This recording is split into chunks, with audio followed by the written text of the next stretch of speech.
You're listening to Clearly Conspicuous, a podcast series brought to you by Holland & Knight's Consumer Protection Defense and Compliance Team. Here at Holland & Knight, we have the working knowledge of how federal and state agencies operate and how courts address consumer protection issues to effectively work with our clients to address these issues.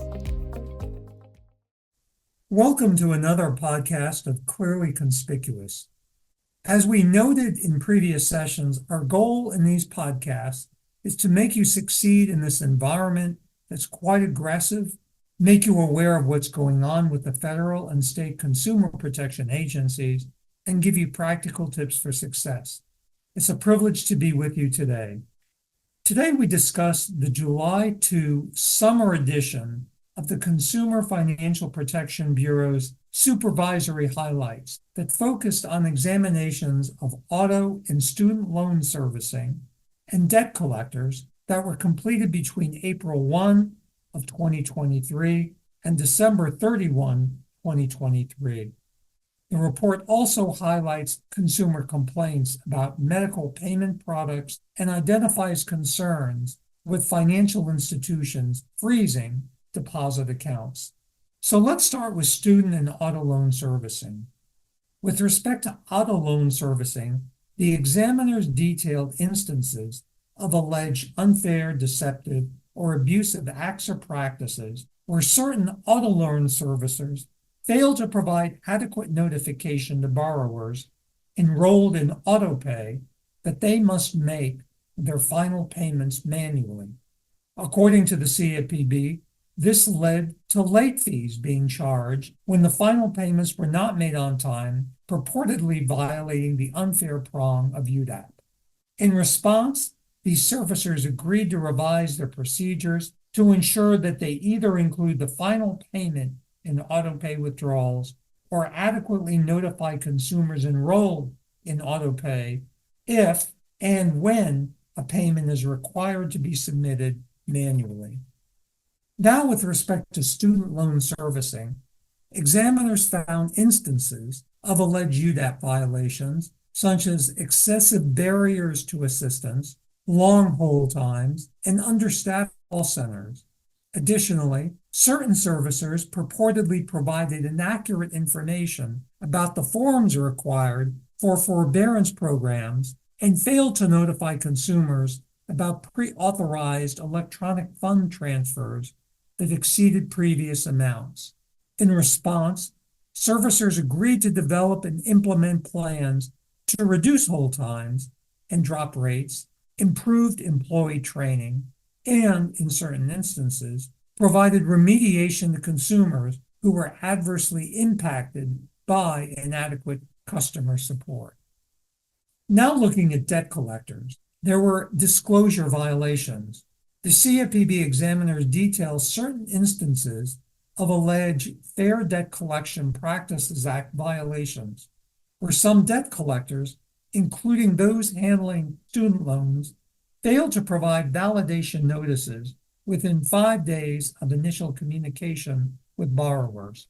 Some collectors also alleged violations on the use of false or misleading representations, such as misleading borrowers about the right to dispute the debts.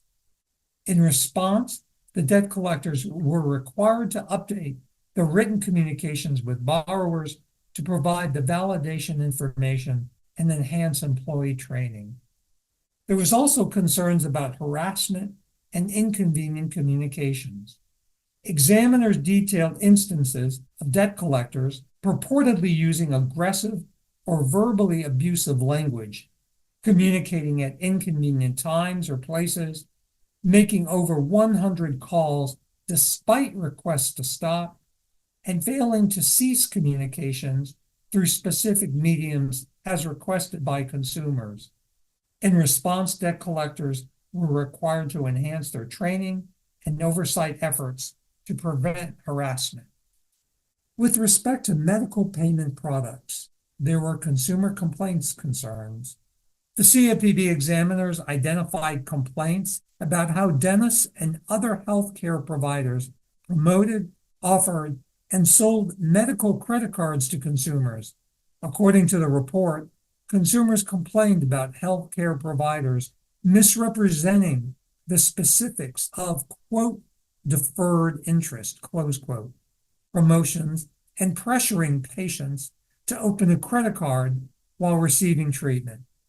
The CFPB stated that it expects supervised entities to have effective processes for managing the risks of service provider relationships, including relationships with medical payment product providers.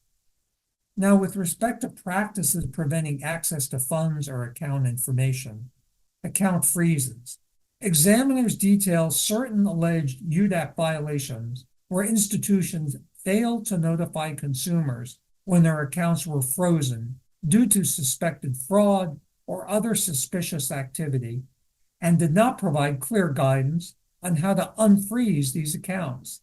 In particular, according to the report, customer service representatives were often unavailable to assist consumers with frozen accounts. In response, the institutions agreed to enhance their processes to provide automatic notice of account freezes and to describe in the notices the process by which consumers can unfreeze their accounts. Institutions also changed their processes to allow consumers to communicate directly with customer service representatives and challenge account freezes over the telephone. So here's the key takeaway. Overall, the CFPB's observations appear consistent with the types of issues we have seen the CFPB flag in prior supervisory highlights, interpretive guidance, and advisory circulars, and that we are seeking in a supervision and examination context.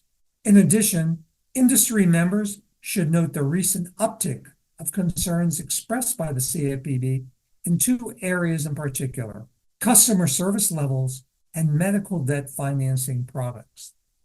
So please stay tuned to further programs as we identify and address the key issues and developments and provide strategies for success. I wish you continued success and a meaningful day. Thank you. Thank you for listening to Clearly Conspicuous. For more information on our Consumer Protection Defense and Compliance team, visit hklaw.com/CPDC or email anthony.diresta@hklaw.com with any questions about today's episode.